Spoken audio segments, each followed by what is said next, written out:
வணக்கம் அடியார் மக்களே. இப்போ நம்ம எங்கே இருக்கோம்னு பார்த்தீங்கன்னா எக்மோர் பக்கத்தில் இருக்க சிந்தாதிரிப்பேட்டில் இருக்கிறோம். சிந்தாதிரிப்பேட்டில் பார்த்திங்கன்னா இந்த வீட்டை பாருங்கள். இதுதான் இந்த பேரட் சுதர்சனம் ஒரு வீடு. பேரட் சுதர்சனம் என்னது? கிளி சுதர்சனம்.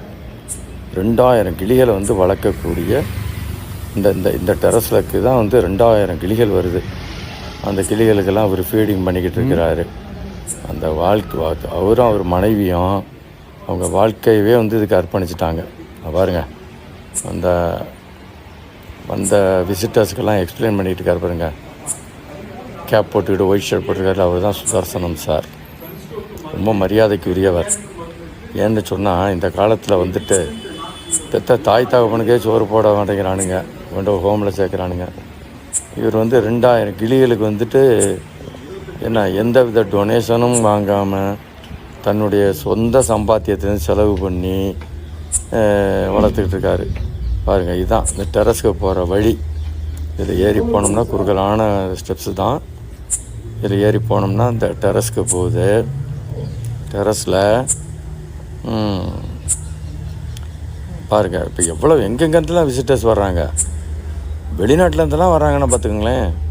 அப்ராடு கண்ட்ரீஸ்லேருந்து வர்றாங்க, அண்டை மாநிலங்கள்லேருந்து வர்றாங்க. கேரளா, கர்நாடகா, பெங்களூரு, அஸ்ஸாம், திரிபுரா, டெல்லி, இங்கேருந்துலாம் வர்றாங்க. பாருங்கள், இப்போ தான் போயிட்டுருக்குறோம்.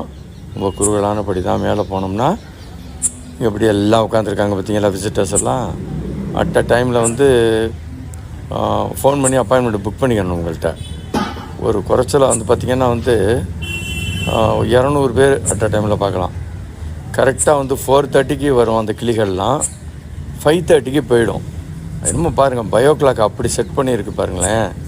கரெக்டாக 4 இப்போ பார்த்திங்கன்னா இந்த எங்கேருந்து தான் வருதுன்னே தெரிய மாட்டேங்குதுங்க. அது பாட்டுக்கு குவியுது.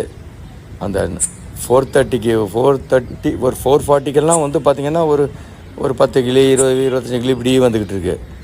ஒரு 5 o'clock அவரெல்லாம் பார்த்தீங்கன்னா வாட்டு பாருங்கள். இப்போ கொஞ்ச நேரத்தில் வரும் பாருங்கள். இப்போ தான் 4:30 ஆரம்பித்த உடனே கரெக்டாக அந்த கிளிகள்லாம் போய் அந்த மரம் இருக்கு இல்லையா, அதில் தான் எல்லா கிளிகளும். அந்த மரம் அவர் வீட்டுக்கு பக்கத்துலேயே இருக்குது.